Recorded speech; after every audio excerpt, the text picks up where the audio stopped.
Tony Hinchcliffe, you fucking honky. It's the Bueno Report. A couple of weeks ago, Tony Hinchcliffe, who looks like what would happen if Woody from Toy Story became a stripper with Botox, said this about comedian Peng Dang. Good evening, welcome, hello. How about one more time for the filthy little fucking chink that was just up here? While all you fucking race traitors are hooping and hollering. Eesh. Not what I would have went with in that scenario. However, it is just a 40-second clip from the internet. Let's discuss. Now, it's important to note that Tony Hinchcliffe's comedic style is not uplifting. He was on the Comedy Central Roast series, and he was even invited in 2016 to roast Snoop Dogg. I watched both sets. Overall, Peng Dang's set is actually quite good. In his set, Dang talks about how we should just leave Asians alone. They're not hurting anybody, and heck, they didn't even coin the term Yellow Lives Matter. They just want to be left alone and to stop being bullied. There's no punchline there. It still gets cheers though, and that's fine. My reaction to what Hinchcliffe said when I first saw the video was one of disgust. After watching the full video though, and especially given Peng Dang's remarks about asking people to stop being mean to Asians, and knowing Tony Hinchcliffe's comedic style, it all makes sense. He was trying to be as offensive as possible to contrast Peng pleading people to stop being mean to Asians. That's where the humor lies. When I watched the whole 20-minute video of their sets back to back, it made sense why he did what he did. It didn't sound like they were comments made out of malice and hatred. It sounded like he was trying to be funny. Ultimately, comedy is supposed to be a meritocracy. Supposed to be. If the audience laughs, that's what's funny.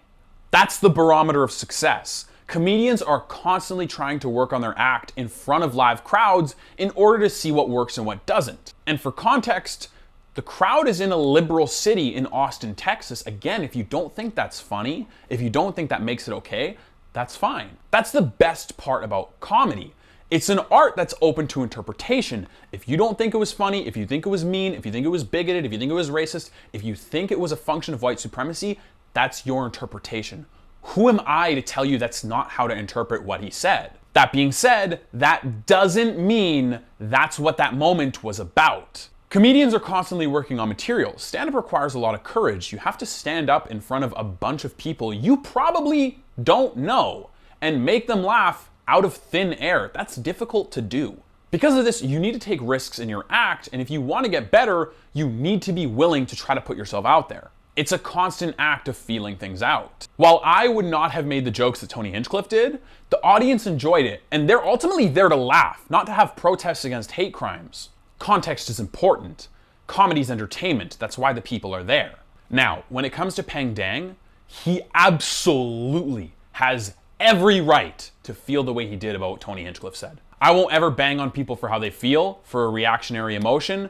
If they cry, if they freeze, if they flee, whatever. Sometimes things come up, we don't know how to handle them, and we don't like the reaction that our bodies have.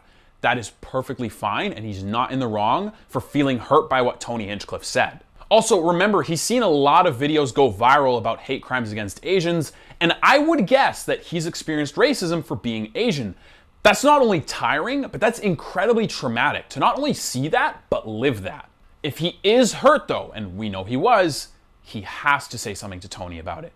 They've worked together, Tony does edgy humor, he was trying to play off the tone of Peng's set, and Tony clearly thought he did nothing wrong because he didn't apologize to Peng after the set. Now, I think Tony fucked that up. I think he should have talked to him. Oh, well, if you're a comedian, you don't need to apologize for anything, bro. You're just trying to make people laugh. I understand that. I think personally, if you're going to make offensive jokes, especially about other comedians, it's best to go up to them after the set and be like, hey man, I was just kidding. I hope that didn't hurt your feelings. If it did, I'm sorry, I apologize. I was trying to be funny in the moment. If it didn't work, if I hurt you, I'm sorry. How can I make it up to you? That being said, we don't know how Tony would respond if Peng said something to him because Peng went straight to the public. He didn't talk to Tony about it. An important takeaway is to talk to people if they did something that bothers you. Yes, I understand. If somebody does something that hurts your feelings, if they wrong you, if they do something that offends you in a way that you don't think is a joke, you're probably thinking to yourself, well, why is it on me? Why do I have to be the one to bring it up? because you're the one who feels that way. Yes, it's not fair. Yes, it shouldn't be that way, but it is that way. You have to be able to take that situation in stride and talk to them about it in a constructive manner where you express how you feel. Dang even told a news outlet. I was just really shocked by it, considering I had a really good set talking about Asian hate going on in this country. Reading that quote, I can't help but think that was the point of the joke. It's shocking. Peng also said, as a comedian, I want to respect everyone's freedom of speech and our profession, so I didn't confront him immediately. I don't want to come down too hard on him. However, I don't think that ducking Tony and then exposing him publicly without saying anything to him is the best route to take. I believe as humans, we need to defend and live by principles. It's much more consistent than living by emotions or by other people, and it's a far better measuring stick. This applies here. If you believe in free speech, you have to defend free speech, and you cannot put restrictions on free speech because then it's not free speech. You must be willing to defend that principle and have difficult conversations with people even when it's hard and you don't want to. Peng also said, for Tony, I don't want to cancel him. I don't want to end his career. I just hope he acts better from this situation and learns going forward. With what we know about the internet, I don't think that's a reasonable expectation to have if you just go post about it online without discussing it with him. If you don't want to ruin his career, you must talk to him. This makes it an entirely bigger issue, and now people like me fucking know about it. I live in Canada. Now, apparently to comedian Luis Gomez, who was on Andrew Schultz's podcast Flagrant 2, Tony tried to reach out to Peng, but Peng wouldn't return his calls. If Gomez is correct, because I can't confirm or deny this info, that would mean the situation is about clout chasing. Some people react to things differently. When I was in grade 10, I had a teacher who would call me a dirty Brazilian and tell me to go back to Copacabana Beach, like every class. We were close. I thought it was hilarious. Everybody in the class thought it was hilarious. I did not feel any way about it. Nobody else did either.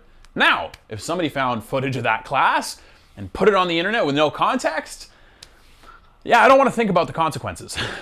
If that were me in that situation and he called me a spick, I wouldn't care. Then again, I wasn't in the situation. It was Peng. He didn't call Peng a spick. He called him another slur, and different people react to different situations in different ways. Asian issues are not the same as Latino issues, and again, Peng's feelings absolutely matter. They're 150% valid. He's probably very tender seeing all the videos about hate crimes against Asians going viral online. That context is as important as Tony's context about him trying to be funny. He still needs to talk to him though.